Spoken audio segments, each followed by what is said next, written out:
3, 2, 1.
Hey, what is up?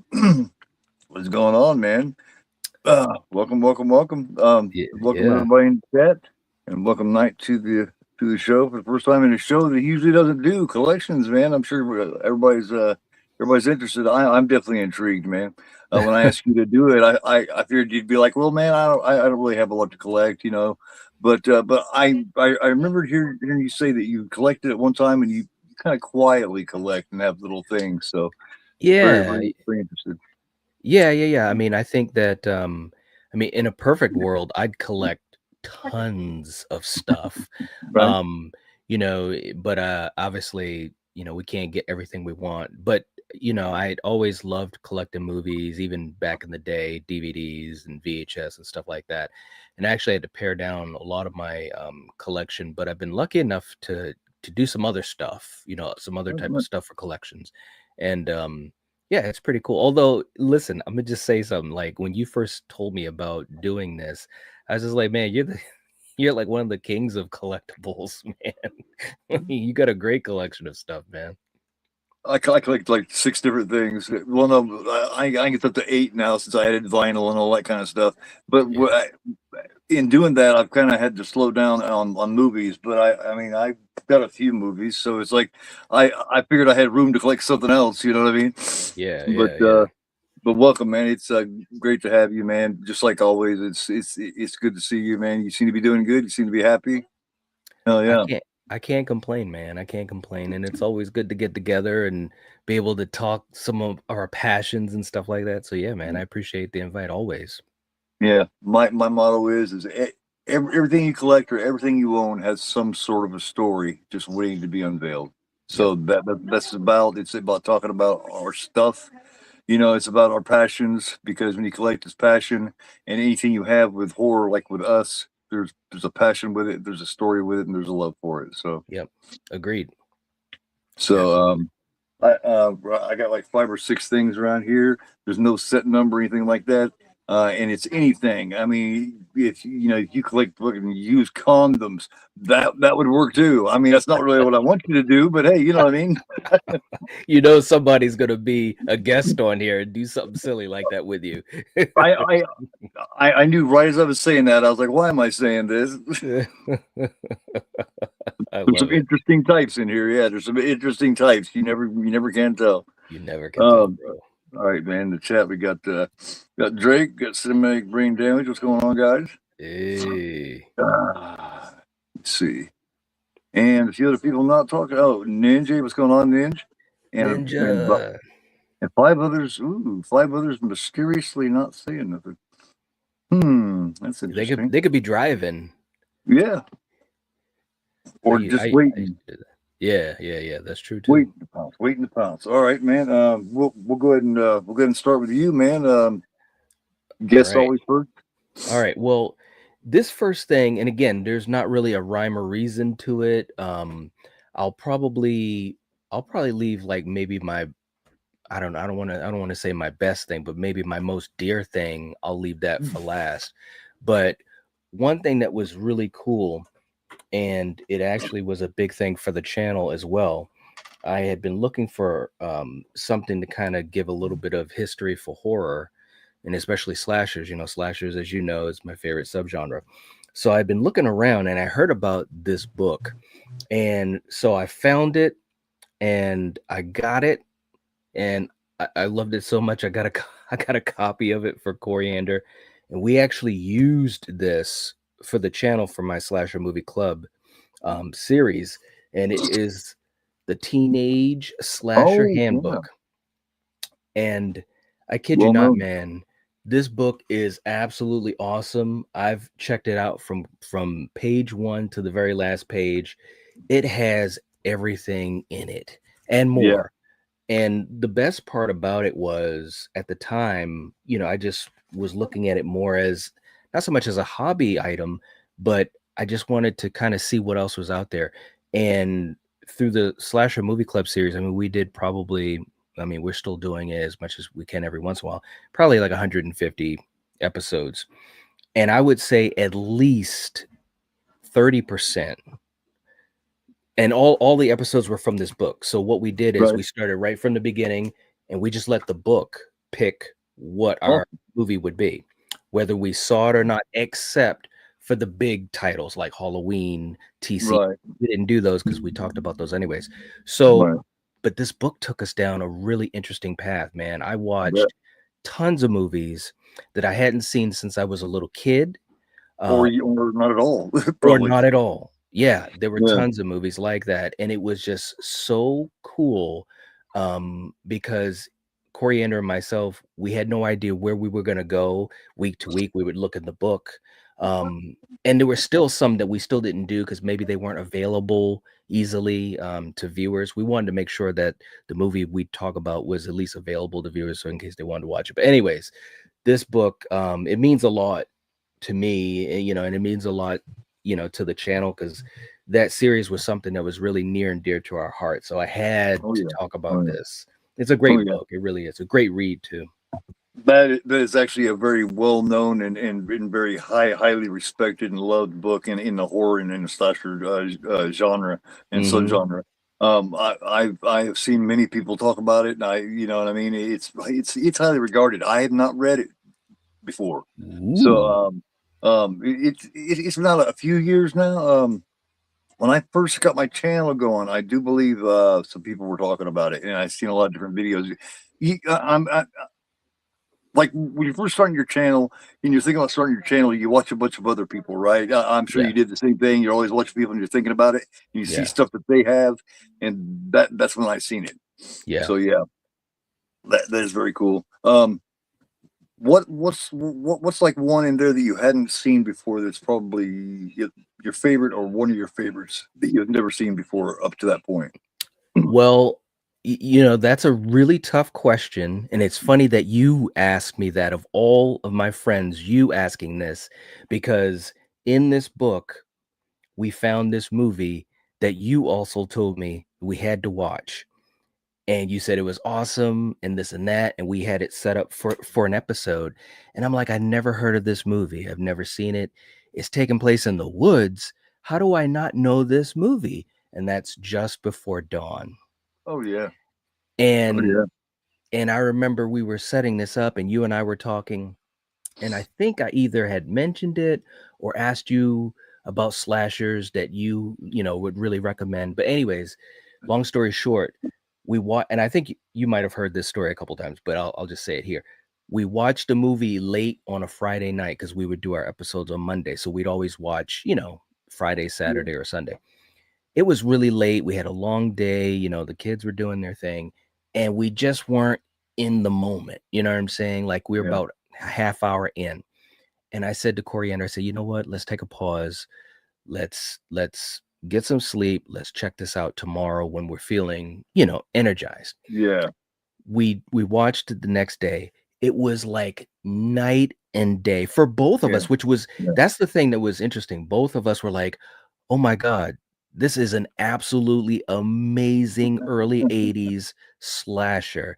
And Gore was right, which, you know, I didn't doubt you, but I'm just Yeah. saying, you know, you got to watch stuff for yourself. And ever since then, every once in a while, whenever I can, I'll just talk about Just Before Dawn because it is so underappreciated. Nobody knows about it. No one Yeah. talks about it except for you, and you told me about it and you talk about it.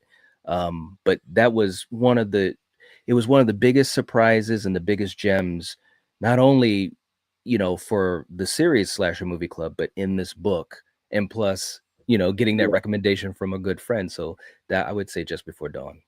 Yeah, I remember. I think I remember telling you about it, and I think the reason it was, I think you were talking about Flannel Girls, and the reason that I talked about that is because Constance has Yeah.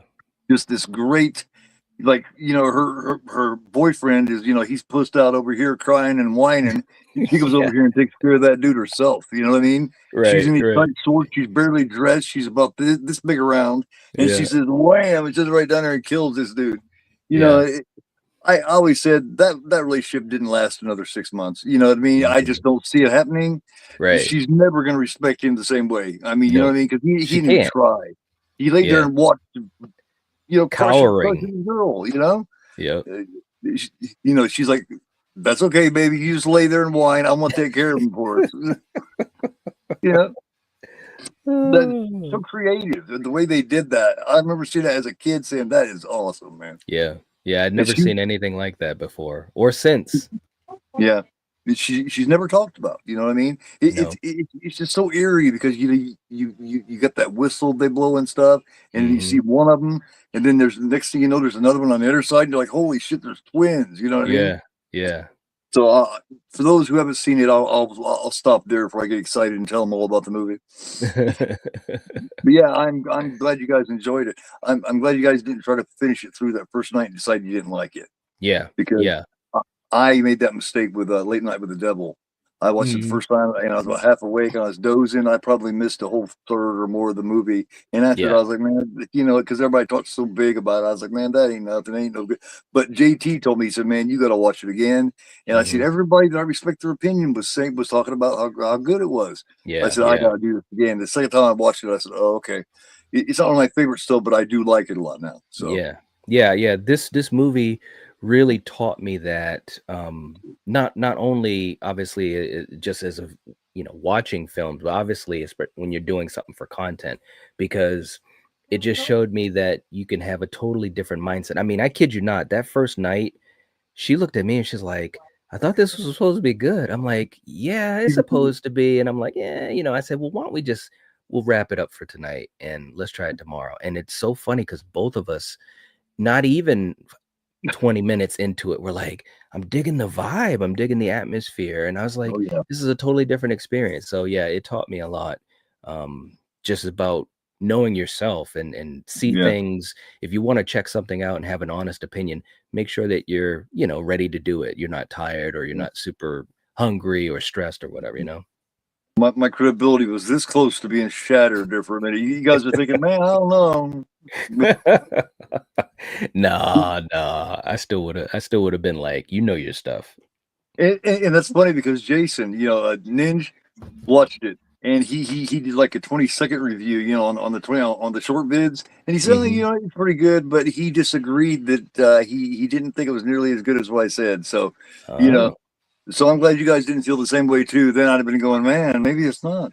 yeah. No, it's a fun one. I mean, it's again, it's one of those movies that you have to be kind of keyed in with it because it's Yeah, it's outdoors. It's very simple. It's a very simple story, but I like those types of stories. I'm a yeah, huge Friday 13th fan, as you know. So this was right up my yeah, wheelhouse, which is yeah, why that first night I was shocked that I wasn't yeah. vibing with it at first. And then I realized, well, it's because we were up super early because of school and we Yeah. were running around all day. So yeah. Yeah. It's quiet. It's kind of a slow burn. You know what I Hmm. mean? So it's like, yeah, those are like kills constantly, and you may not like it as much. That's right. So yeah. All right. We're all big Halloween 3 fans. Oh yeah. Um, and I remember seeing it at the theater, and I remember everybody being so confused about 20 minutes in. About 10 minutes in, you start hearing, it was packed that the theater was. We went opening weekend. It opened on Friday. We went on Saturday during the matinee. Me and my mom did. I was 10 years old, and about 10 minutes in, you start hearing talking. And what they're saying is, "Where's Michael?" You know what I mean? Because the trailer that come out said the very first trailer for Halloween 3. I don't know if anybody remembers, anybody seen it, but it's his first. That was the night he came. It was Halloween, the night he came home, and Hmm. then blah blah blah. The nightmare isn't over, and it said now Halloween 3. It's season of the witch, but it didn't show you nothing. No one The comes teaser trailer home. didn't. Yeah, yeah, and so I was excited. I got there, and what's weird about it, even at 10 years old, I was a big Michael Myers fan. You'd think a 10-year-old would hate this, but I Right. got totally into that movie at 10 years old. And when it ended, I was like kind of disappointed that I didn't, that I liked it, because I was like, why did I like that? And it's just because it's such a good story and so interesting, and it's the music and everything. Yeah. Well, this particular thing right here, they didn't put it out for the general public to get. This was like a Comic-Con one or something, and it's limited to I think only 1,000. And it's basically the Dr. Chalice Halloween 3, and this is number 754. Oh, Um, nice. yeah, and I didn't realize watching this what a deadbeat dad this guy was, but at the same time, you know what I mean? I Yeah. didn't, but I managed to get my hands on this. I didn't get to go to that Comic-Con, but I talked to a guy, and I'm pretty good with on eBay and stuff like that, and he was asking like $250 for it, and I talked him way down from that. Mm-hmm. I didn't. I paid more than what I really would have. But with it being limited, with it being Dr. Chalice, with it being Halloween 3, I found it to be worth it, man. Because Yeah. you go in the back, see, as you can see here, he even comes with a couple of his beers. Oh my God. I Yeah, you love got a it. can of beer and a bottle of beer. So it's like, yeah, and it's just you know, my story's not nearly as good to open up as yours was, but I don't see too many people with this, and you're not going to see a whole lot of Halloween 3 figures. Um, No. it's just If I ever saw one and was able to get it, I would have gotten something like that. But you don't see it because Halloween Season of the Witch is still a black sheep in the franchise, even though yeah, a lot of people have come around on it, including myself. This was a yeah, movie that I absolutely despised as a kid, and I right, didn't even try to watch it until I was like in my early 20s, and I only did it kind of out of curiosity. And then I yeah, realized, oh my God, I do like this movie. It's great, yeah. so you don't see a lot of those figures around. And it's weird. You never seen Stacey Nelkin really do that much besides that. You know what I mean? She's Right. attractive. I mean, I would say she's the greatest actress in the world, but I thought she did an all right job. And you had a lot of really good, a lot of really good people in there. You know what I Yeah. mean? What I love is his ex-wife, and the mother of the children, of course, is played by Nancy Kies, or Nancy Loomis is what people know her by, and she's just 100 times going, Dan, you know what I mean? He's like, you're supposed to see the kids last week. And he's like, I know, honey, I got to get, I get this thing going, you know what I mean? It's true, and I just can't miss it. He hangs up, comes and snatches his 6-pack and comes and gets in the car with the young girl and takes off to the motel. I was like, dang. Tom Atkins, he was definitely, he was the man. He didn't play around, man, whether it was that or The Fog with Jamie Lee Curtis. And oh, man. Well, where do you want to sleep, Dr. Chalice? Right. That's a dumb question, Miss Fenby. I love it. There's something about him, man. Something about him. He had game, you know what I mean? For some reason, especially once you could read the mustache, it helped. Mm-hmm. He had that cop/porn star mustache going. He did. Oh my God. Yeah. In the 70s and early 80s, if you had that mustache, you'd better be either a cop or a porn star, because that was it. You couldn't get anything else. You couldn't. Oh, dude. But yeah, and that's the only one that they've made for Halloween 3 like that. They got a couple of things for the Thing and stuff like that. Well, no, they have the trick or treaters for Halloween 3. They have the That's three right. trick-or-treaters. Yep. But yeah. I also got in the same type of box, because this is basically a Scream Factory. The NECA Scream Factories always come in this box, and then when they put it just NECA, it was the full bubble. Yeah. Well, the Adrian Barbeau from The Fall comes in this type of box too, and I had that one as well. You do have that one? Oh, dude, I loved her in The Fog. Stevie Wayne, yep, right here. She was so great in that movie. Oh my gosh. Oh, I know. She doesn't. I know everybody loves Jamie Lee Curtis and everything, but he made the right decision. Oh yeah, he did. Yeah, and she had the voice too. That voice. Yeah. Oh yeah. Oh hell yeah. She's got a great radio voice. Yeah. Oh, nice. Dude, that's cool. Yeah. That is definitely one for the collection. Comes with a. You can actually get this for a decent price, man. Really? A really good price. You can probably get it for $30 or $40. That's worth it. Which is good for a NECA like that, yeah. I've seen them on eBay go for $40, yeah. Which is weird. They had them. Scream Factory had them for a long time. They didn't sell out. I don't understand. Wow. I went ahead and grabbed it when I really didn't have the money at the time, because I figured it would sell out. I mean, it's Stevie Wayne, The Fall. I figured people would grab that up. If I hadn't grabbed it up, it would have sold out, and it would have been $100. And you know what I mean? That's just the way it works. No, it's a classic movie, and she was a classic character, man.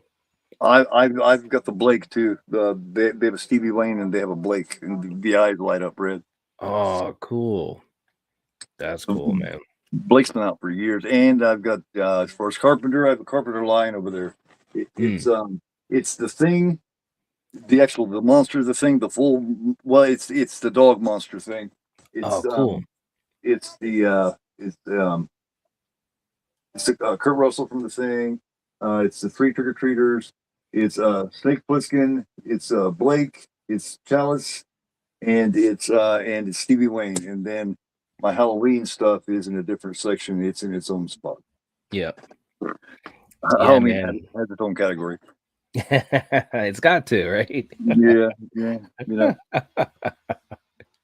But here we see what's being said here real quick, and then we'll get to your next one here. Oh shit! Hey Larry, what's going on? I got Larry from Cat Dad here. Uncharted Tunes, what's going on? Hey. See. They're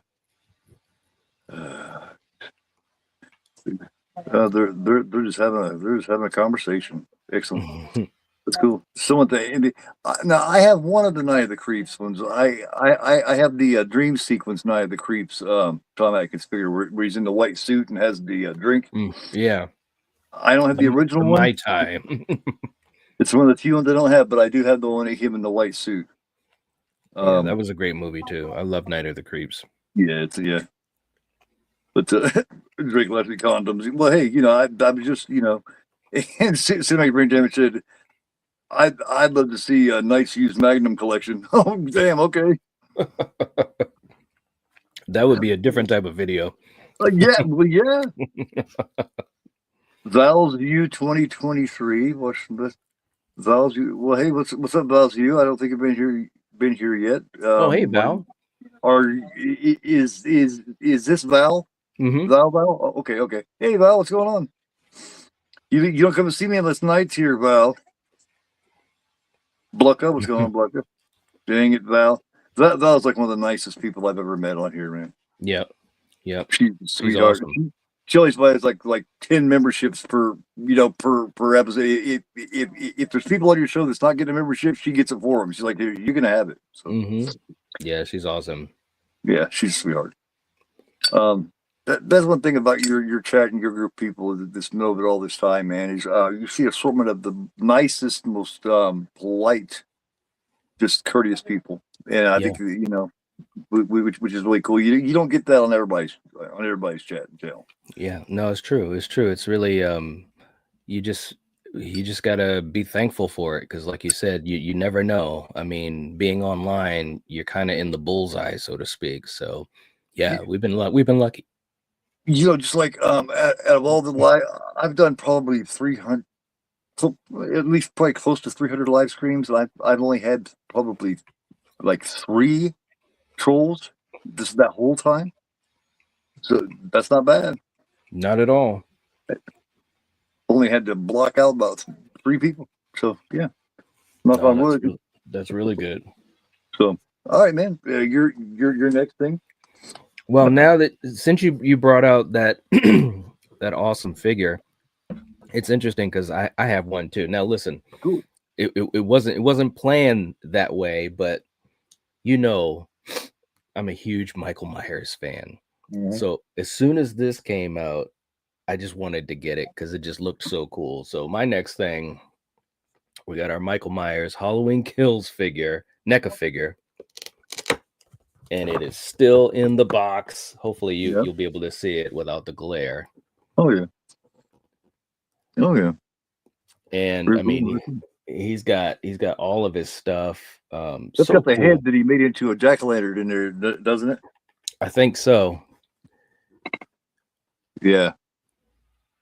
Yeah, it's cool. It's got his weapon, multiple heads you can change. He's just cool, man. His hand is bandaged up, when he got injured and all that stuff. So yeah, as soon as where she blew the fingers off. Yeah. So as soon as I saw that they had this, I was like, man, I got to get it. Actually, I think this might have been one of the first NECA figures I ever got. Really? Wow. Yeah, because I always wanted to get some, but number one, I didn't have a lot of space to like put them out to like show them off. So I was thinking. Yeah, and of course, the money for them and stuff like that. I was like, man, I could put it to other things. But yeah, when I saw that this was out there, I was like, yeah, I got to get it, man. Yeah, that's probably my favorite of the trilogy.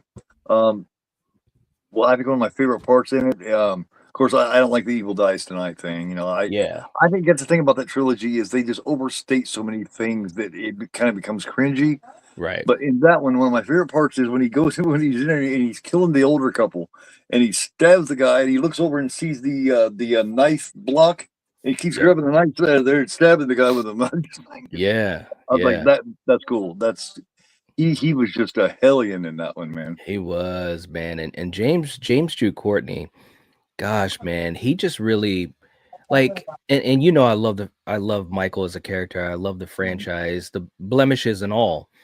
And, I love all of the actors to a certain degree, some more than others, but they all did what they needed to do. But the one thing about James is when we got a chance to talk to him, he was like so like keyed into the mentality of Michael, the essence, the evil, and he was just so psychological about it. Like he took it serious, like if he was in college or something, and it showed in those movies, even with the moments of these movies that weren't great. I think the one thing most people can agree is that he was a good Michael Myers, and he took it serious. Well, he had the advantage that some of the other guys didn't have so much. Like Dick Warlock did well, but he was really robotic. Yeah. Other than that, other than that, I think Dick Warlock did great. Yeah, But I do too.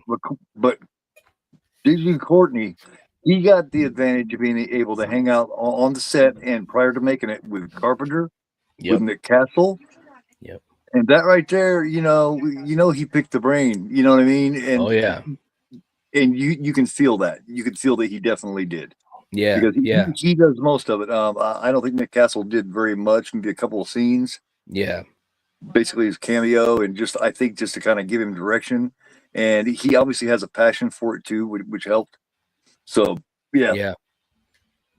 because I mean, since Halloween 2, you hadn't had, I don't think Nick Castle wasn't involved in Halloween 2 at all, but Carpenter No. was. So Courtney was the first guy since the original movie to have Nick Castle and John Carpenter there with him to give him direction. Yep. Yeah, it's really cool, man. And like I said, he was just so interesting hearing him talking about how he approached being Michael. Like, Oh, yeah. a lot of other actors, they did great job, but their thought of it was a physical thing, like Right. when Carpenter said to Nick Castle, just Just walk, walk. Yeah. just walk, and Nick did great with it. Nick, Yeah. made it his own thing, made him iconic, of course. But for James, he was just really getting into the whole psychology of it and just so much effort. And I'm just like, wow, man. I mean, you nailed it. So, yeah. He let the brain control the limbs. You know what I mean? He got into it Mhm. psychologically, and it just kind of, yeah, that probably made it a lot more organic. Where Nick Castle had no idea what he was doing right. He was just doing it right. He Mhm. got into a mindset, and then just yeah. Right. All right. This here, I don't know if you've seen Christmas Cruelty yet. No. It's a Christmas slasher. It's definitely on the exploitation side. It's definitely a rough one. Back when I did oh gosh, it's been like 3 years ago now. I did a show with Daniel from of Flesh Wound Features, and he had worked with the people that made Christmas Cruelty. And I hadn't talked to Daniel for a while, and all of a sudden Daniel sent me a message and said, "Hey, the director and the creator of are wanting to talk to you because it was 2 or 3 Christmases ago, and I was doing a Christmas type thing, and I had Christmas Cruelty up there to do. Well, they seen that, and they wanted to talk to me, and it's Peringvar, Tomrin, and Raymond Volet, and they're the director. Peringvar is actually in the film. He's one of the main stars of it. He directs, he writes it. He made a lot of the set stuff. Mhm. And then his friend Raymond, they worked together on all these films. And I became good friends with them. As a matter of fact, they did an interview with me, and then the very next year they did a watch along of Christmas Cruelty with me, and then they have made some comments for the Romero documentary. That they will be involved in the documentary that you guys are all involved in, and they got the entire cast and the crew together and sent me. I didn't have a copy of it, a Blu-ray signed by all of them, and sent it to me. Oh, dude, So that yeah, is cool. you got all of them. Nice people, man. Nice people. Follow them. Like I say, it's for Ingvar, Tomrin. They're from over there. What country is that? It's Norwegian. But they actually speak some pretty good English. But yeah, Oh, I've that's actually become cool. friends with them, and they sent me a thing. I asked, and they said they'd be honored to make some comments on it. He watched my Fulci documentary and was raving about it. And he said, "Yeah, I'd be more than happy to." Nice. That's awesome, man. Wow. So yeah, I was going to do something last year, and he actually got a hold of me and asked me about it, and was like, surprised you get a hold of us this time. I said, well, man, I've been right in the middle of a lot of things. I'm just now making my comeback on YouTube. Been gone for a little while. Some shit was going on, and for this Christmas, I just wasn't as festive. But and I'm working on this documentary, and then I finally got done with it and sent it to him, and then we've been talking ever since. But he sent this to me over a year ago, so yeah. Wow, man. It's very good. It's low budget, but it's very good. It's very rough though. I'll have to check it out. Yeah, it's not Silent Night, Deadly Night. And I also got the guy that played the killer on here. He's a great guy, man. It's Tormund Lean. Had never given any. I also had this on my channel. Had never given anybody on YouTube an interview. Oh, wow. He gave me his first and only interview. Wow. Where can you watch it? Is it streaming somewhere? It's this movie? Yeah. You can get it through like Look Movie and I mean it streams on Prime and all those things. I mean I don't know how free it is or anything, but you can get it free through Look Movie. Yeah.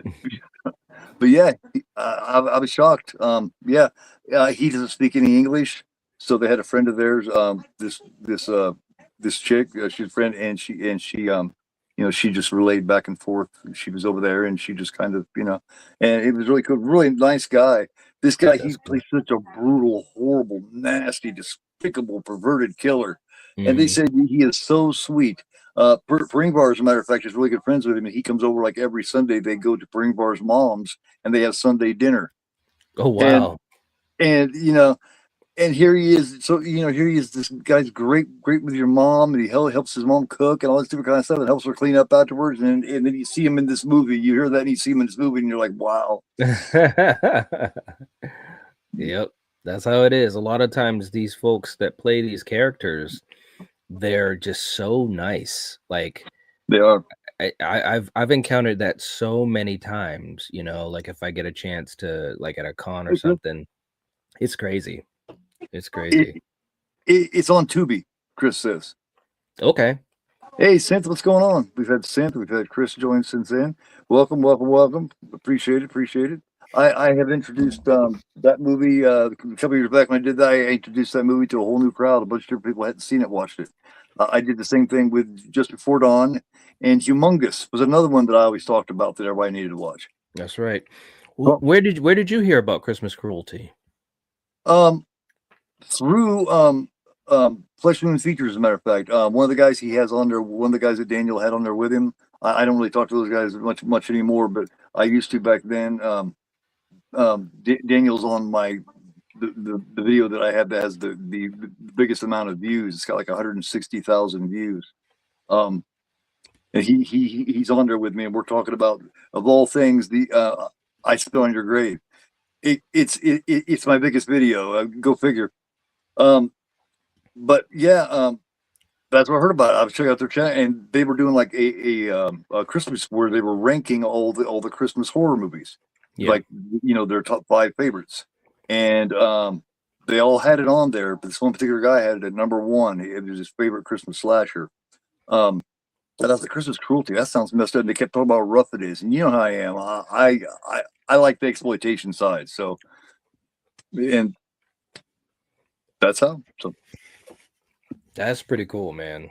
Oh my God. Since then, I made a bunch of new friends, and they gave me some really good content, and I mean, was more than happy to do it, I mean, and but anytime I ever get a hold of Pringvar, he's just, he's real supportive, real nice, and he just, sometimes he'll just get a hold of me and be like, hey, what's up? Yeah. That's so really cool. Yeah, but, you guys will see him and Raymond Boulay, both of them. They will be making a comment on. It'll basically be they'll be on the Day of the Dead segment. So sweet. That's their very favorite. Cool. Yeah, you gotta love Day of the Dead, man. Yeah, just like I tell everybody, Night of the Living Dead is my favorite for the longest time. Dawn of the Dead was, but now that I'm older, Night of the Living Dead is easily my favorite. I love all 3 of them. But I have to say, Day of the Dead has aged the best of the 3. I agree. It really has. Yeah, I mean, those effects are still. I mean, not to take any thunder from your documentary, but I mean, we always talk about Romero, anyways, you and I. But I mean, the practical effects still look amazing today. They do. I mean, we're talking 40 years. That's crazy. Yeah. I think those scenes with, you know, the zombies tearing people apart and eating and everything, it looks as good as anything they put out today with CGI. Yeah, that the high pitched screech as they're pulling him apart. It's like Yep. as the vocals stretch. And they said that that was like an accident, I do believe. You know, they don't know where that song came from. Which is, Hmm. you know, but that, you know, that's called happy accidents. You know what I mean? It's those Yep. happy accidents make magic, man. It does. It does, man. Special So, time in movies. Special time. oh, 1985. Oh yeah. I mean, I think it's the same year, it's the same season, around the same time as when Return of the Living Dead came out. Um, Yeah. you know, tons of them. I do believe the first Reanimator. Yep. Yep. You Yep. know, there's a lot of them, man. Yep. Yeah. So, yeah.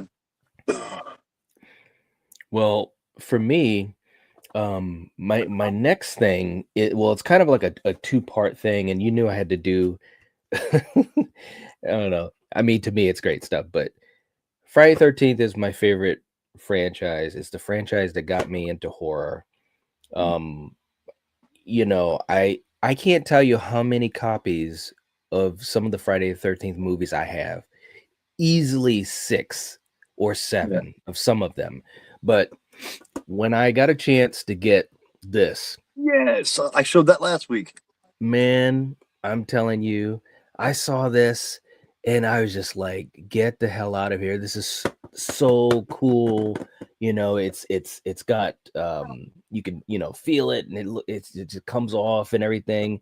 And of course, having all of the movies, Yeah. and I mean, there's tons of, well, obviously you already showed it, but the story behind it's cool too. But you know, you got the Well, I 3D didn't get into glasses. it though. I didn't get Oh, into it. I ran my mouth, so go ahead. well, you know, just like I said, for me, it's just Friday 13th is always going to be special. Yeah. And I had gotten to a period where I was able to get this. I had a little extra, you know, funds and stuff like that. So I was able to get this. I got the Crystal Lake Memories book, Oh yeah. which is, it's like that thick. It goes Yeah. through Yeah. all of the movies, interview everyone that was, you know, still alive. Right. And to this day, it's that might be one of my most favorite things. But then I saw this and I'm like, well, I got to get the movies, and they've got them all. And I mean, it's just awesome. I mean, Yes. you know, just the artwork. Um, I just eat this stuff up. Oh yeah. And Oh yeah. so this was kind of like the next thing that I was able to get Friday the 13th wise. And then, of course, I don't know, it might have been maybe a year later, and just to show one of the disc. I mean, the disc, you know, it's just Mhm. awesome stuff. So then, like maybe a year later, and I wasn't mad about it either. This is how much I love this franchise. So about a year later, then Scream Factory puts out their box set. So so you know I had to get that too, and I have that right here. Yep. Um yeah, I've had some people say, well, which one is better?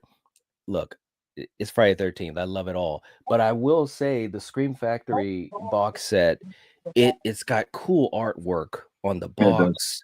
I mean, again, you got all the movies, you got a booklet as well.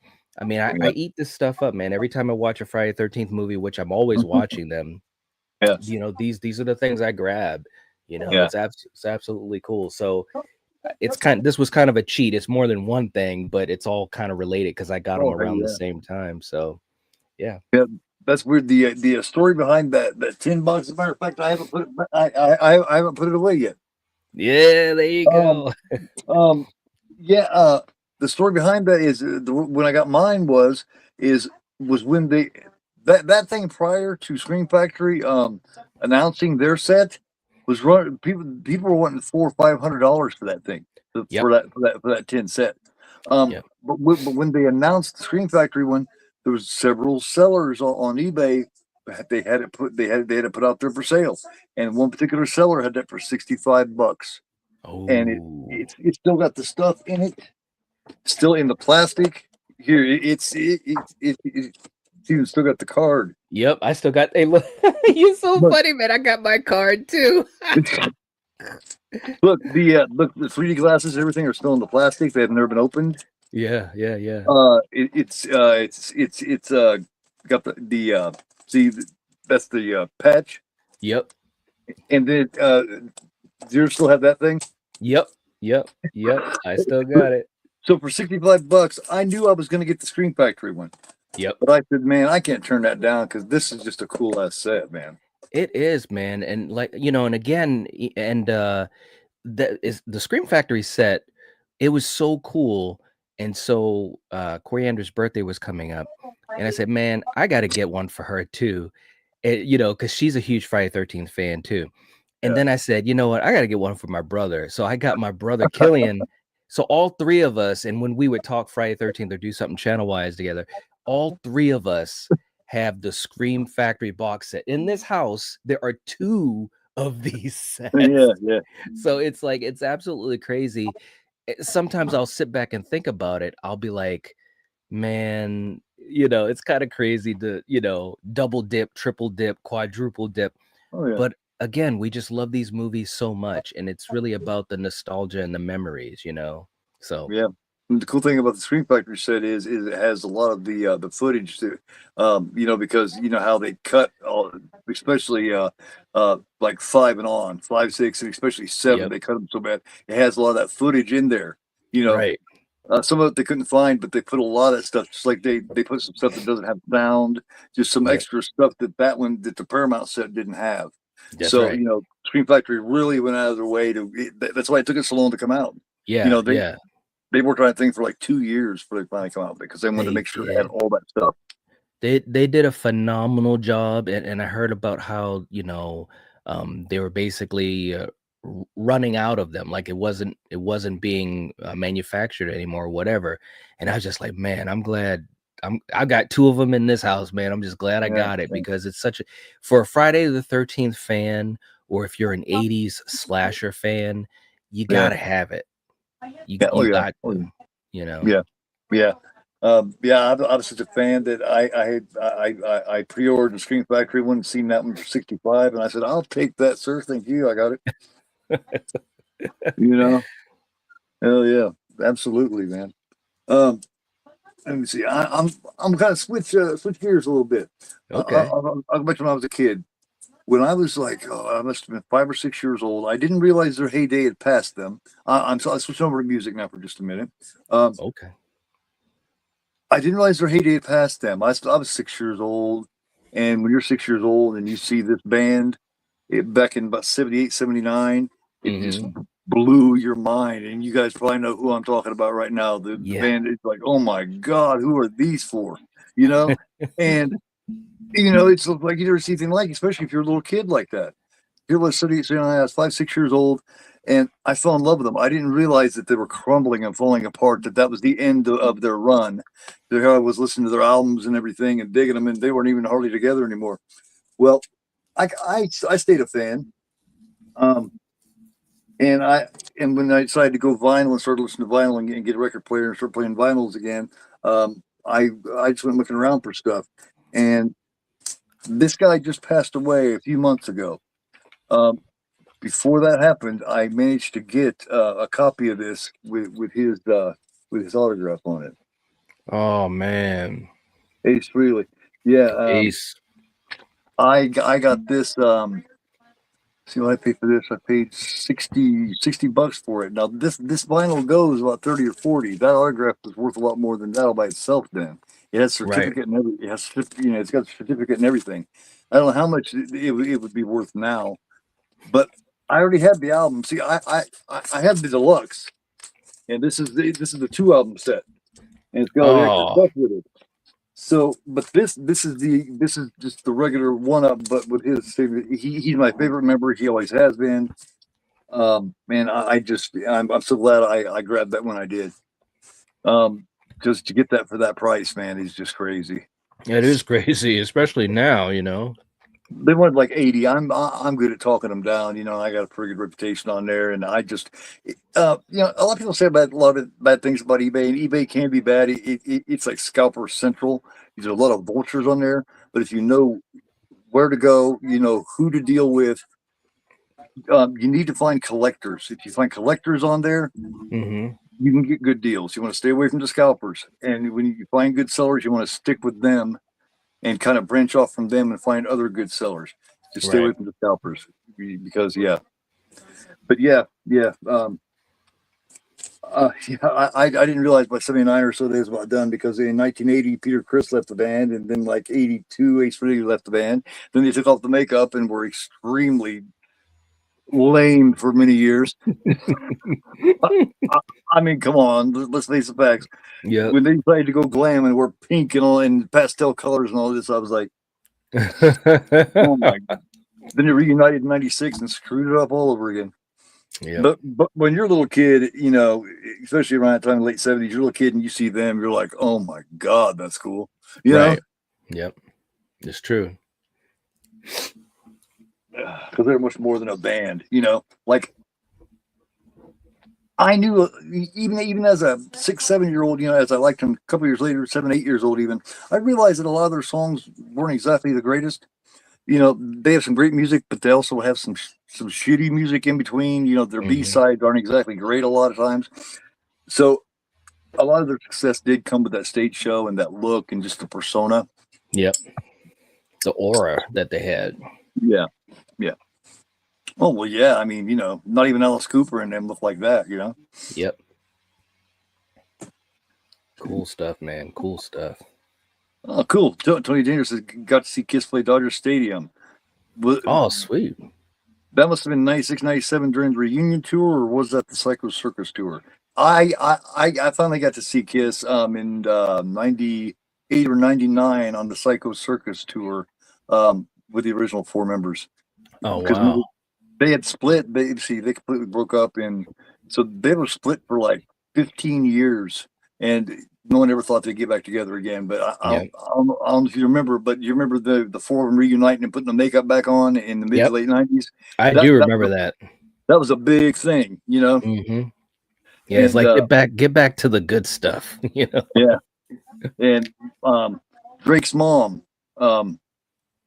she surprised me. She knew somebody that was a big Kiss fan, and they were going to get Kiss tickets, and she surprised me with them. She gave him money, and he went and he got 2 tickets, one for me and one for her, and she came home and surprised me with it. So Oh, that was a wow. really cool thing. Yeah, that's when we were young. We were young and loved Crazy Kids. Yeah, that's when Drake was like 1 or 2 or something. Little Drake. Yeah, because it's 98, 99, and he was born in 97. So yeah. These So, youngsters. yeah. Yeah, for Kiss, I had to leave him at home, you know. Right. It's like, kid, you better hope we find a babysitter, man. That or you better get responsible real quick. No, I'm joking. But yeah, that I collect vinyls too, man. I got and I collected a shitload of movie soundtracks, man. I got so many of them. Yes. Tons of That is them. so funny, man. We're like thinking on the same wavelength. Because I've been collecting vinyl too. I think I had told you that. I think we talked about it before. It's just everything Because about it, man. The artwork, everything. yeah. I mean, it's just like, I don't know, man. It's also a way to kind of reconnect with Yes. these things in a different way, because as much as it's really cool to have everything, you know, accessible online, is something special about having it tangible, you know, and seeing Mhm. that artwork and reading about some of the behind the scenes, what happened, how it happened, and who did it.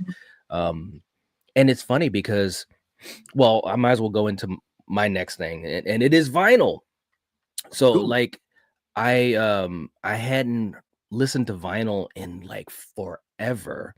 And you know, obviously I had CDs and stuff like that, and I had stuff that I would stream. So one day I was talking to my brother Kill, and he was like, yeah, man, I've been collecting vinyl, and you know, I got a record player and this and that. And I was visiting him, and we went down to his basement. He started playing some stuff. He was playing some Zeppelin and, you know, some Yeah. old school stuff. And I was like, man, you could just hear the richness in it. And I Oh, yeah. said, well, dang, man, I got to start getting some cool stuff and like some soundtracks. And we started talking about soundtracks and stuff like that. So, and that was like, I don't know, maybe 5 years, 4 years ago, 3 years ago, something like that. And now I've probably got at least 50 50 vinyl, and most of it is like, it's old school stuff that I listened to when I was a kid. But I also have been collecting some horror soundtracks, and one of the things I've got, and this isn't necessarily horror, but I think you'll get why I got it. I got Escape from New York, Hell yes. the vinyl, and it is awesome, man. It is so cool. Yeah. You know, you got. I have that, but it's a different edition. I haven't seen that edition. Yours is better than really? mine. Your Escape from New York is better than my Escape from New York. Yeah, it's so cool, man. And man, I'll just put this on sometimes, no matter what I'm doing.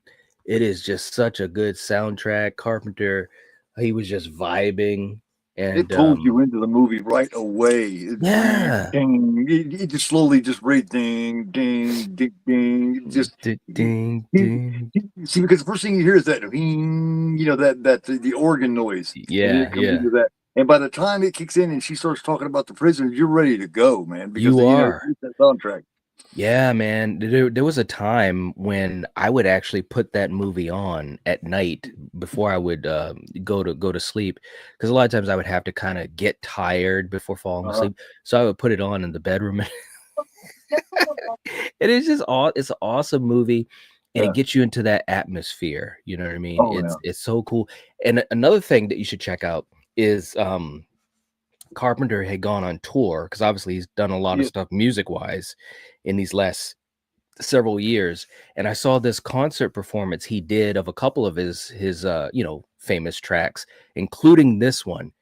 Man, I kid you not, I would pay a lot of money to physically be in the audience, because he's up on stage, his son, there's this huge screen behind him, laser lights. And when they did Escape from New York, just like you just imitated, it's like dun, dun, dun, dun, dun, and he's just jamming on the keyboard, and in the background they're showing Snake Plissken and different parts of the movie, and it was so cool, man. It was so cool. But I love this soundtrack, and it's one of my favorite vinyl. It really is. It's the awesome. same thing with the I don't know if you've seen the video that he made for Christine, where he's in Christine driving, and he pulls up and opens up the door, and he's got that hat and that coat and stuff on. Yes, that's a nice version of Christine. That's a really good one. That thing thumps. Oh my God, man.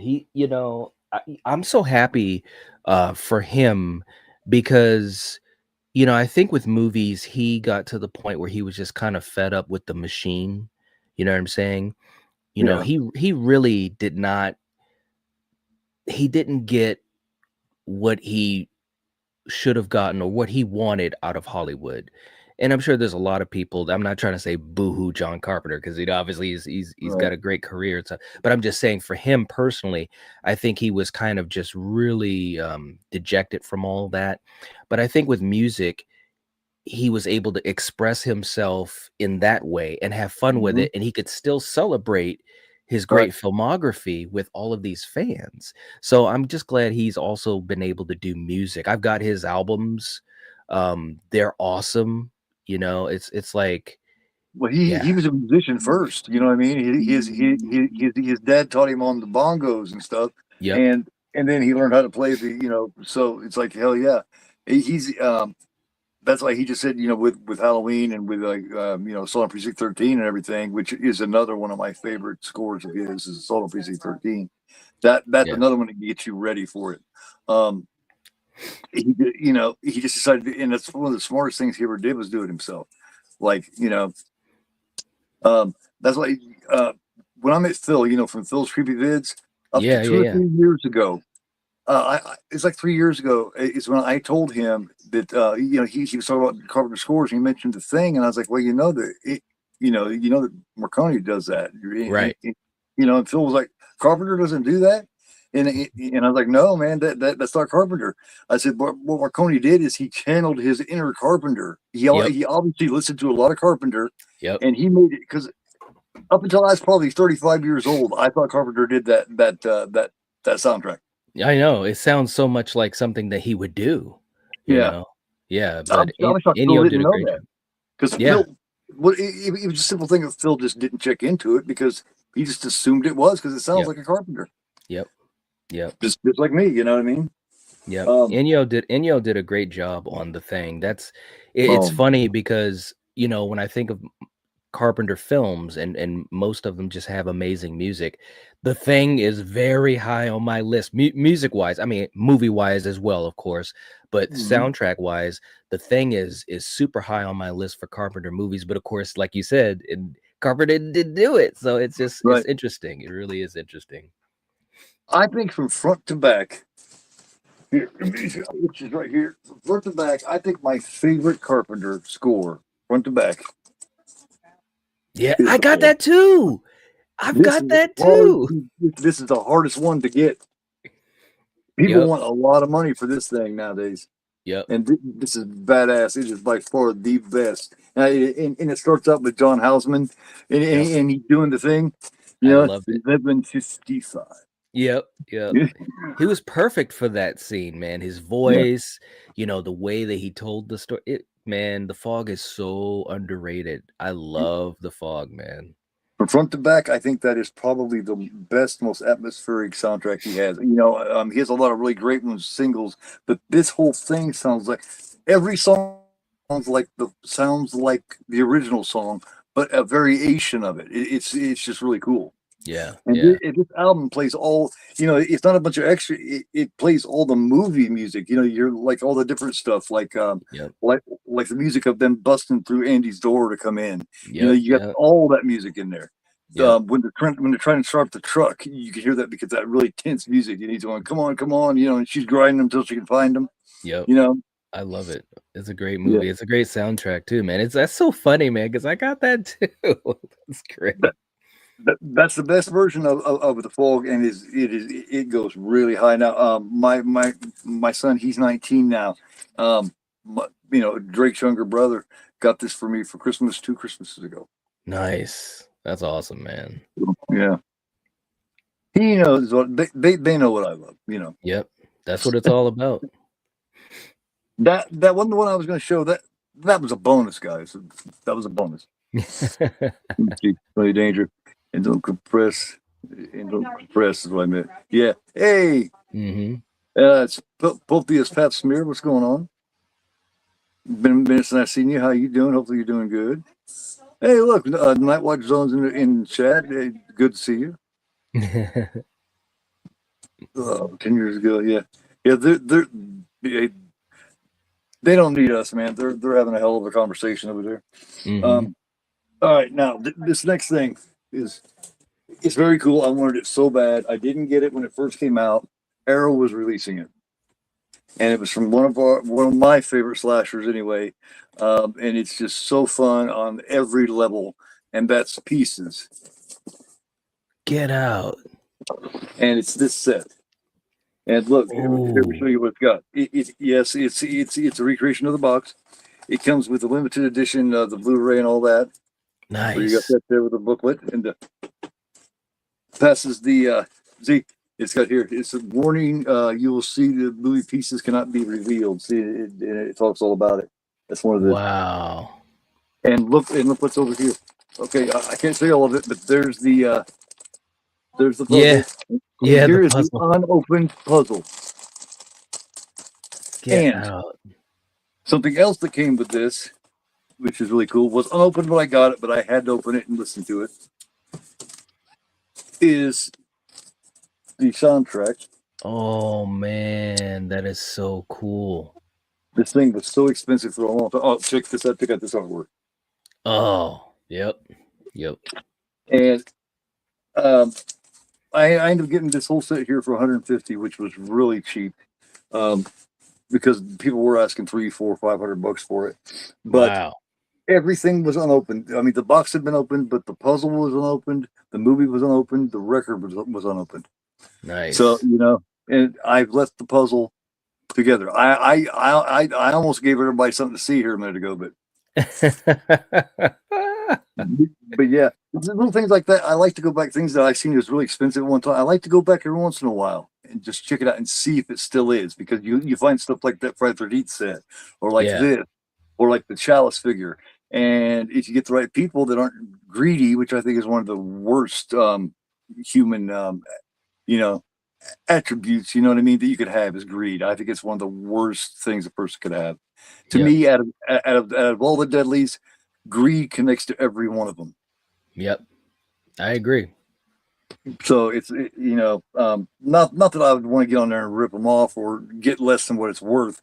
But when you paid say you paid $100 total, and just because it's now sold out in this limited edition, now you want 5. Come on, man. Yeah, I agree. That's very small, in my opinion. Mm-hmm. Yep. Especially if you got a collector that really loves it. For me, if I had 2 or 3 of something, which I have had, I let it go to people.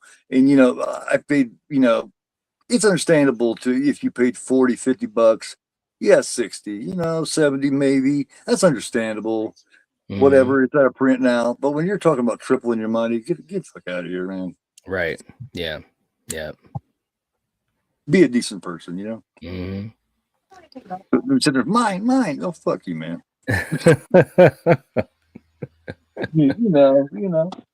But yeah, let me see. That's like there was something, like there was something else. Do you have anything left? Yeah, I've got another thing, and Okay. this was actually, it was just sweet, and it was a special situation that came around it. I had never had a chance, being a horror fan since I was like 7 years old. For whatever reason, I had never had a chance or never went to a horror convention, which is one of my biggest regrets as a horror fan. Like, I always tell people, if you ever get a chance to go, just go, just try it out, just so that you, huh? I wish I could. I've had opportunities, but I have this anxiety. I have this agoraphobia. That's why I've never went. I've never Yep. been, and Yep. it's because of if I got around it, because there's a lot of people there. It And is. I would be sweating, man. Yep. I have a chance. Sorry, I'll tell you real quick. I have a chance to go at the end of February 1st of March, done in Evansville, Indiana, about an hour or 2 drive from here. Nancy Kias is going to be there. What's his name? John Franklin's going to be there. A bunch of people is going to be there. Oh, wow. And tickets are like 30 or $40 a piece, and they're going to be there Friday, Saturday, and Sunday. And I would love to, but I don't know. Sorry, Yeah. go ahead, man. No. But like I said, for people, if they are able to, because some people can't for a lot of different reasons. Right. But for me, I could have, but I just never did. And so, anyways, I don't want to rant too long about it, but I finally got a chance to go to a horror convention. So I went with Coriander, and it was in it was right outside of Boston. Oh, I think it was Worcester. I can't remember, but it was in Massachusetts. And this would have been maybe the type of convention that you would have been more comfortable at, because for some reason it wasn't super crowded. We only went one day, and I can't tell you how many people were there, but when I get to this part of the story, you'll understand it, because I've gone to other conventions since, and they were crowded. So this one, we went, there were a lot of Friday the 13th people there, so that was a big thing for me. We got to meet Kane Hodder. That's cool. We got in line. I'm thinking, because I had always heard these nightmare stories where you got to wait in line for 2-3 hours. You got to rotate with friends. We were in line for less than 15 minutes. Like, it wasn't even a big line. You could move around and everything, but we got the chance. We go up to him. And of course, I'm trying to, look, man, I was just so hyped up. I was like, Try not to geek out too much. Try not to geek out too much on it. Yeah. It was ridiculous, bro. And for whatever reason, because of course, at that point we were doing the channel and stuff. This was like 5 years ago, something like that. And so, Coriander and I, we told him, we love Friday the 13th. We have since we were little kids, blah, blah, blah. For whatever reason, he said, hey, well, come over here and sit down with me. And he was just talking to us. And we were sitting there while he was signing Right. autographs and doing memorabilia and stuff like that. We sat with Kane Hodder for like 15, 20 minutes and he's just talking. But that's not the best part. That was just to give you a sense of how not crowded this particular event Right. was, and unfortunately they don't hold it at this venue anymore. But anyways, so then we get up from Kane because we didn't want to overstay our welcome. We were like, well, thank you so much for talking to us. So then we walk down to the other end of the plaza. Adrian King is there, Oh, hell yeah. and I'm like, man, I was speechless. We went up to her. We talked to her for like 20 minutes. I got like at least 3 or 4 hugs from this lady. She was so sweet, Yeah. so kind. And I literally was trying not to geek out, but I had to tell her, I said, you're the reason I'm here. Yeah. As stupid as this sounds, you're the reason. I said, watching Friday the 13th as a little kid on TV, getting through that stinger at the end when Jason comes out of the water, almost crapping my pants, but still able to, Yeah. persevere. And she was laughing and she was so funny and humble. And so I got an autographed picture from her, Oh, that's cool. and and Very and cool. man, this is up in my room, and it says then he's still there, at the end Yeah. when she said that. And man, it was so cool, man. Had a little bit of a video we took of her signing the autograph, and she was such a sweet lady. Such a sweet lady, and I'll never ever forget it. And that was the first convention I ever went to, Uh-huh. and probably the most special. And every other convention I went to afterwards, maybe about 4 of them now, um, they were great, but you'd have to wait in lines like the old stories were, like 2 hours. We waited in line to see Robert Englund for about 2.5 hours. Damn. Linda Blair was like 2.5 hours. So this first one that I went to, it was crazy to meet Jason Voorhees himself, Right. Alice herself, and other people too. We met Bill Mosley from TC That's cool. from everything, Yeah. Devil's Rejects, TCM, all that. He was amazing. We talked to him for a while. We met Derek Mears from Friday the 13th, the reboot. Mhm. He was so sweet. That guy, he was just so kind, and just you'd never see Yeah. him Yeah. as like anything but a sweet guy, because he was just so personable. So anyways, but yeah, Yeah. this autograph, it's sweet. Well, Lauren Marie Taylor that played Vicky in part two. Hmm. Eric just interviewed her like a month or so ago, and Yeah, JT interviewed her about a year ago, and they yeah, both talk about how great she is. And and I seen her on a thing because there's a lot of different things on YouTube where you can see where she's just standing there and they're not even ready for the thing yet, and this guy comes through asking about her, and she's like, "Hey, I'm right here," and she's just standing there bullshitting, and they're just talking, and she's she gives him a hug, and she just just that is really Amy Steele is like that too.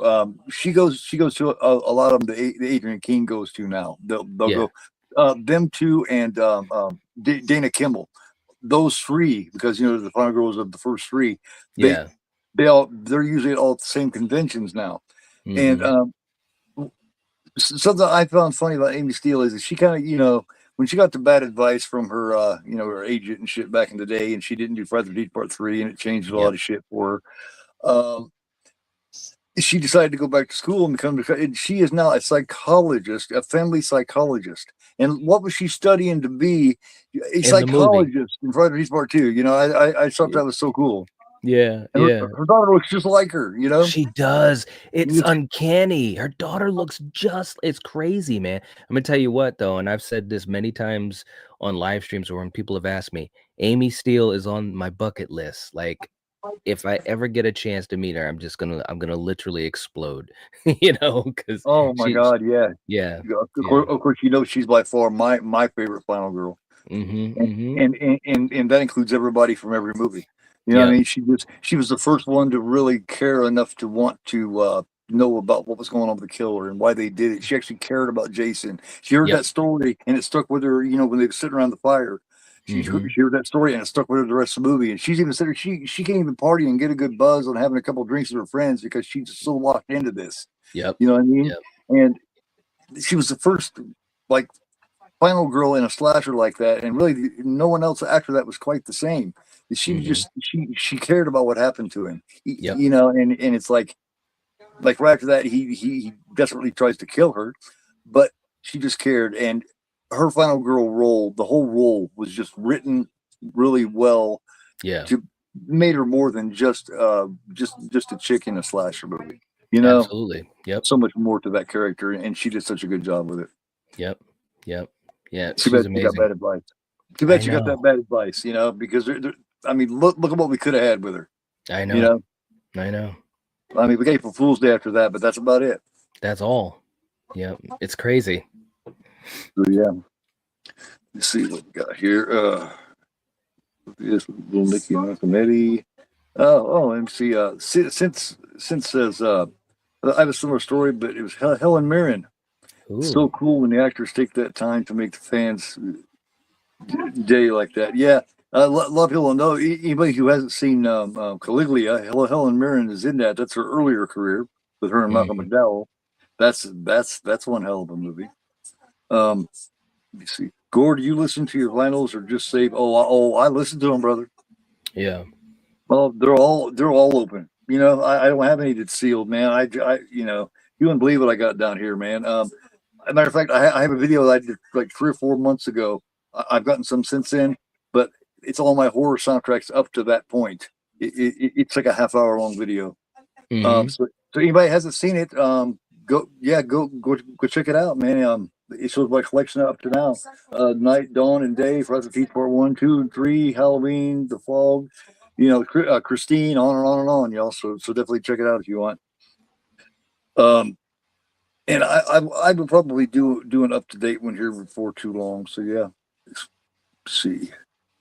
I had to come to us, Barry Lyndon and the Sorcerer. Okay, yeah, hell yeah, man. Yeah. Subscribing. Let me see. Subscribing to Semi Brain Damage says subscribing to our channel will keep you out of jail. Well, that's good. That's always a good thing. Yeah. Oh, okay. Oh, okay. I see why I said it. But both these past mirrors said, "Hey, Cinematic Brain Damage, I just subscribed to y'all's channel." Okay, that's why I said. I was wondering why that just came out of. You know, I was like, well, he's crazy. Cinematic Brain Damage, he's hilarious, man. He got a voice kind of like yours. It's a really good podcasting, a really good like radio voice. You know what I mean? You both have that kind of voice. I don't have that. I don't have that, but you guys have that. Um, Oh, thanks, man. um, oh yeah, you've always had that voice, and it really helps. Like you don't have to see it; you can hear it. You sound like you're on the radio. You know what I mean? He's the first person since you that I've met on here that has that same type voice. Nice. So I told him, I said, go with that, man. Go with it. Yeah. Yeah. You got to use what you got. Because not many of us have that kind of voice. So Mm. it does help. Let me see. Oh, I do have one more thing. One last thing. Okay. I don't know how I've ever seen it. It's right here and it's freaking huge. Okay. We all love the Alien movies. Yes, we do. NECA came out with a bunch of them. They came out with the I missed getting the Aliens, Queen Alien. Yeah, I saw that, man. I was close to getting that too. Well, not long after that, they had a comic book, and it was the Genocide Aliens. They're the red ones, and they have a queen as well. Well, that's the one that I wanted. I wanted the Genocide Alien Queen. It's like 18 inches long and like 12 to 15 inches tall, and it's like 40 points of articulation.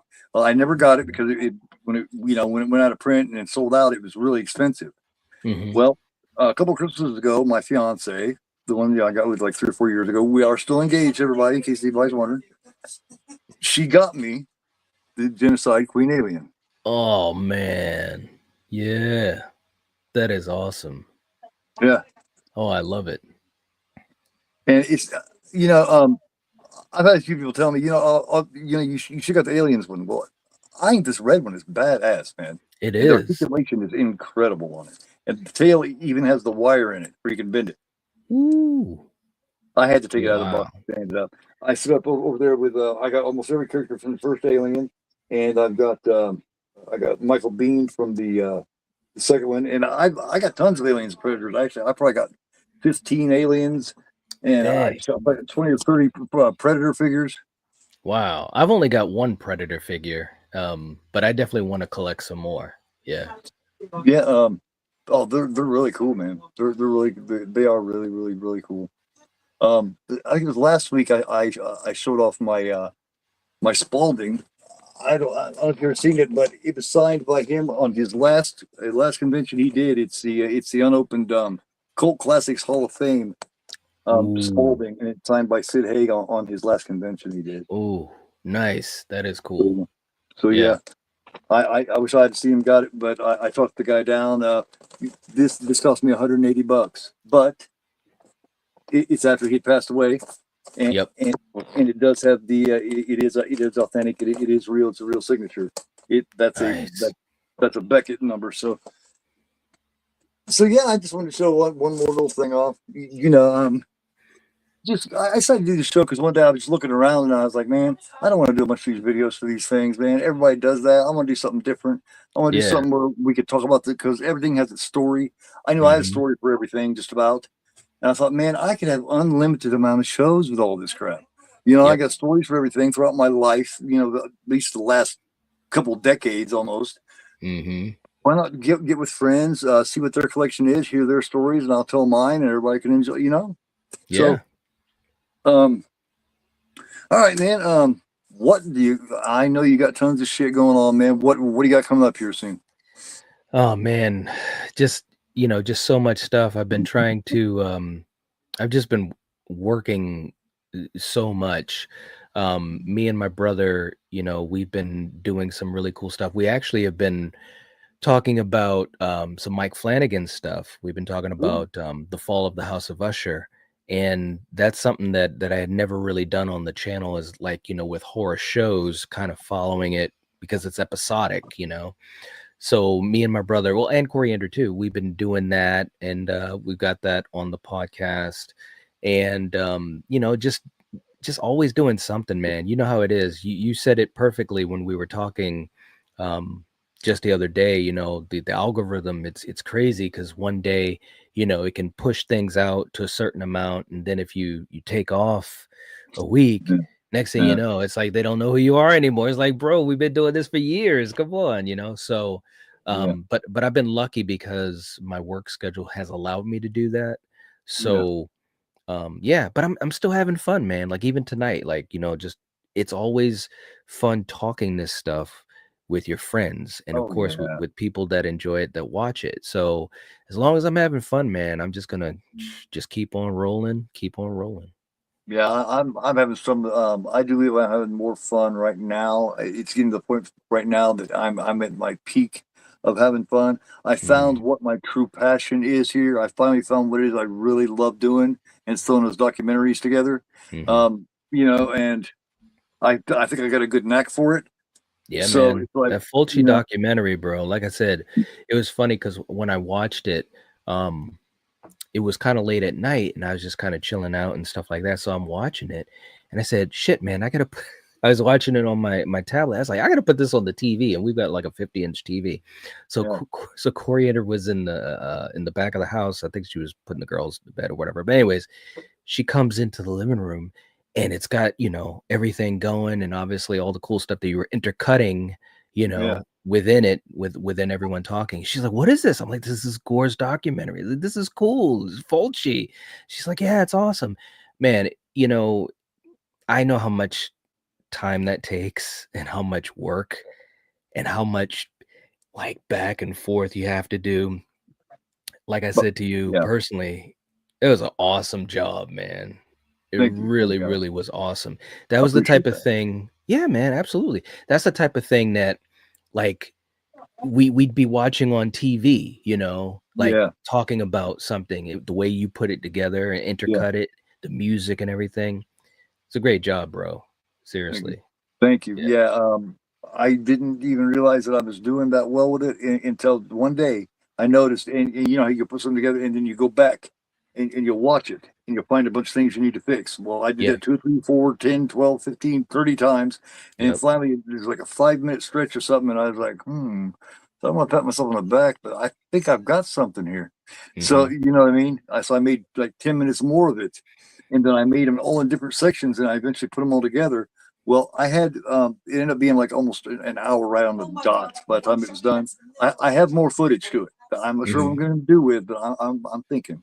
And that's when I cut that like 5 minutes out and just started and just do it out there just to see what everybody would say, just see what everybody thought. Here's a sample of it. Yep. See what you guys think. I was feeling out the market. I was feeling out what everybody may think of it. You know, either way, I was still going to whip out the whole thing just like usual. Yep. But it's hearing the feedback on that, man. I got such great feedback on that from everybody that I got so inspired that I think I even upped. You know, like for instance, on zombie, different little things, like what I did with Ninja.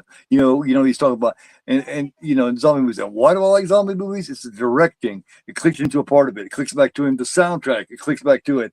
The acting clicks back to another part. And it was just, I said, dude, you gave me gold with that, man. It's little things like that. I can work with some shit like that. If you put the right things together.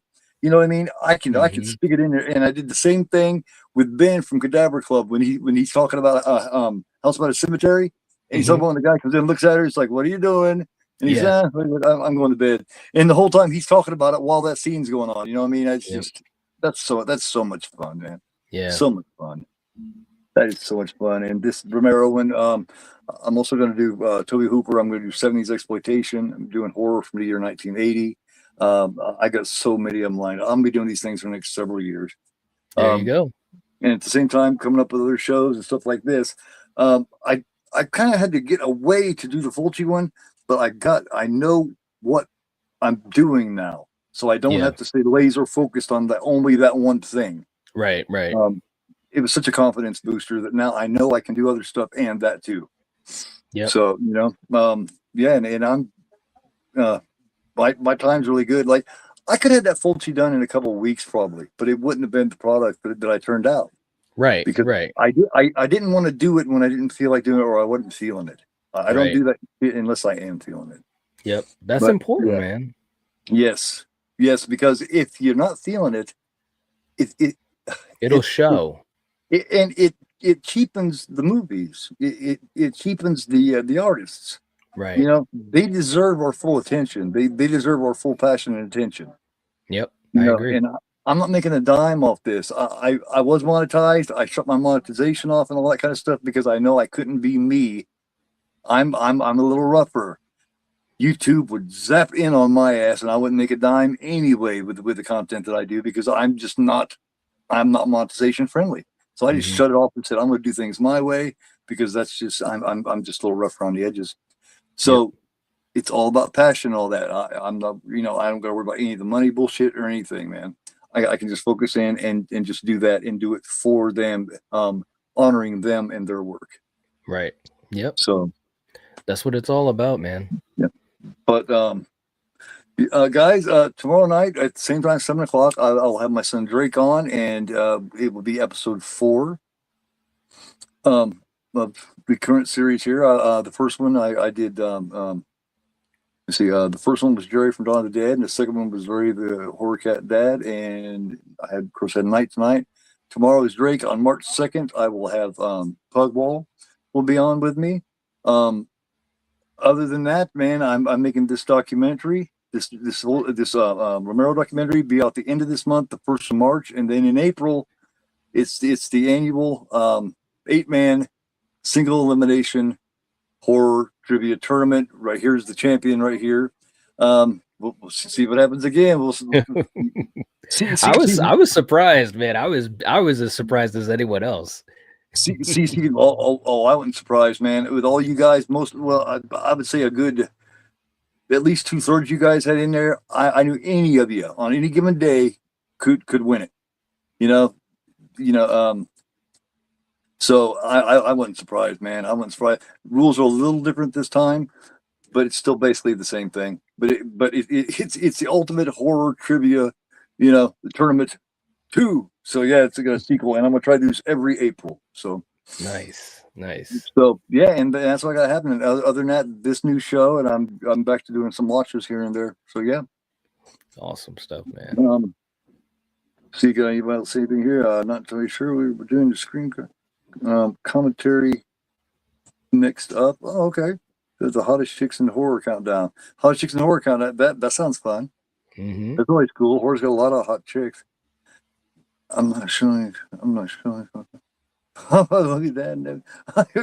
Smart ass. I'm not showing fuck off. Just kidding. Love you, Dad, and have a great night. Yeah. Everybody have a great night.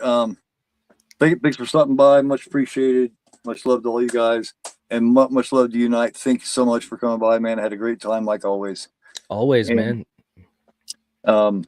Everybody, if you probably are, but if you're not subbed tonight, go over and sub to his channel. He does really good shit. Me and him came in about the same time, and we've been kicking ass ever since. Man, go there. He does shit. He's always doing content. He's got probably 2,000 or 3,000 videos by now, probably at least. It feels like it. Well, I mean, look at JT. JT came in a year after us, and he's got like 3,000 videos. So I know you got to have at least that. So he's crazy. He's a machine, man. JT's a good guy, man. Yeah, He is. He is. But everybody have a great night. That is Night from Nightwatch Zone. I am Gorophobe, and you are not. You're not Gorophobe, but I am. Take it easy, everybody. Peace.